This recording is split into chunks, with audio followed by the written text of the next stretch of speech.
Who do I think is my favorite basketball player? My favorite basketball player, and it has evolved, but it has to be Kobe Bryant. Kobe Bryant is my number one. He's one of the players that, well, he's like the first player, because I get Jordan. I get why people say Jordan. I'm very much so a Jordan fanatic. But Kobe was one player that I saw come into the league. Like, I was there when he came into the league, and I was there when he left the league, right? His last game, and I was there when, not there, but you know what I mean, right? I was alive, and I was experiencing him coming into the league, him scoring 60 and leaving the league, his passing. You know, we watched him come from a boy to a man, so he's by far my favorite. By far my favorite. Oh, which makes me think about, we'll talk about it in the show. Let's get to it. Let's get to it. The Adventures of No Joe Schmo. We back at it, people. We back at it. So, oddly enough, I appreciate that question, man, because it kind of bleeds into kind of what I want to talk about today. So this is week 3 of our 3-part series of, you know, what I do, parenting, and kind of like the kids and all that type of stuff. This is the last part, and I got something special for y'all. So, again, what the question you asked was dope, because his counterpart, Kobe Bryant's counterpart, which was there for a lot of his rings, is Shaquille O'Neal.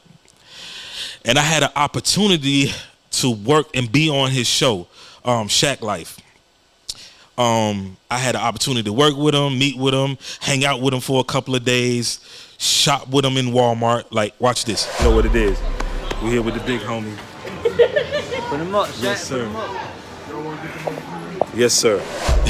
So I had a chance of shopping with him in Walmart. We saw the TVs, right? We bought a whole bunch of TVs for the kids in the group home, and you know, I was a part of all those conversations. Y'all can check out that Shaq Life TV show. It was phenomenal what we were a part of. But while we were filming, obviously, I had this spark, this light bulb come over my head. And I literally thought, I was like, I'm about to put Shaq and Kobe back together. But not like you would think. So my son's name is Kobe.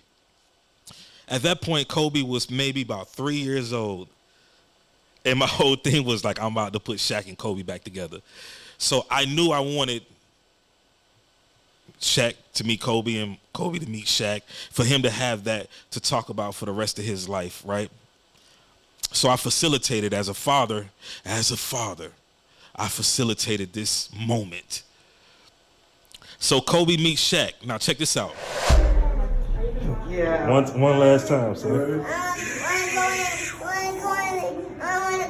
want to go and get my ring. I'm going to go and get one there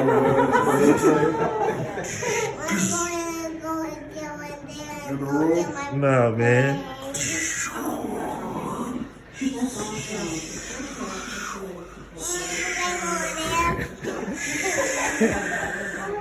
All right, champ. Just like the other.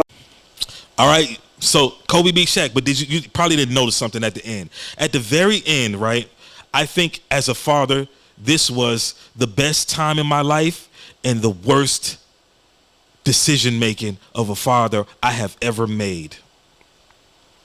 All in the moment that you just watched in that video. So if you pay attention to the video, and I'm gonna play it again, but if you pay attention to the video, right, my son Kobe, being the typical Kobe that he is, he's very like, if Shaq is like, you know, Shaq is a 7-footer, so when Shaq picks him up, that's as high as he ever been off the ground. Literally, as high as he's ever been off the ground from a human holding him, right? So he's like a thrill seeker, so he's enjoying it. So of course Kobe's like, can you fly me over here? And then Shaq takes him over there. Then he's like, okay, after you fly me over here, can you fly me over here around this corner? And Shaq's going, he flies him another place. He's like, can you fly me? And I cut him off. I'm like, Kobe, like, come on, man. And Shaq says one of the greatest lines that was ever spoken to my child, and I cut it off I cut the recording off before he could finish it. Shaq said, "Man, you sounding bossy just like the other Kobe." And I cut it off, bruh.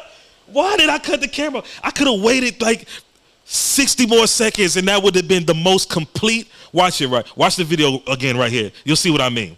Pay attention. I'm going to try to turn the volume up. Listen.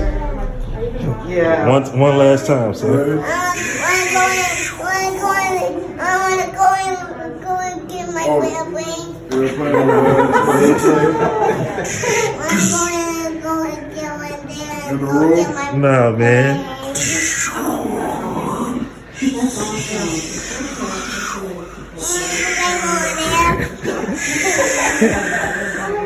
All right, champ. Just like the other. Bruh. He shot the fool. What? He shot the fool. What? He shot the fool. What? I missed the moment, and now I can only talk about the moment. But luckily, I got it, so you can kind of put two and two together. But I cut it off. It was the worst father moment I think I've ever. I don't know if Kobe's like, they got to meet again. We got to do this again. Like, so obviously, we know we've been working a lot with Shaq, and his Boys and Girls Club is right around our way, and we're kind of like, we're like figuring things out. You know what I'm saying? We're gonna have another moment, but what if we don't though? You know what I'm saying? What if this is the last moment that I had to? Oh man. So Shaq, if you watch it, please, one more time, man. You remember the glasses, right? You was trying to make fun of me, huh? Remember that, right? Yeah, and I jones you and I got you right back, right? Yeah, we ain't gonna put it out there online. Me and Shaq went back and forth, dog. You know how funny he is. He like to joke around. So he was joning my glasses, and I had on the Fat Boys glasses, like dudes from the Fat Boys, right? Buff. This is before he had died.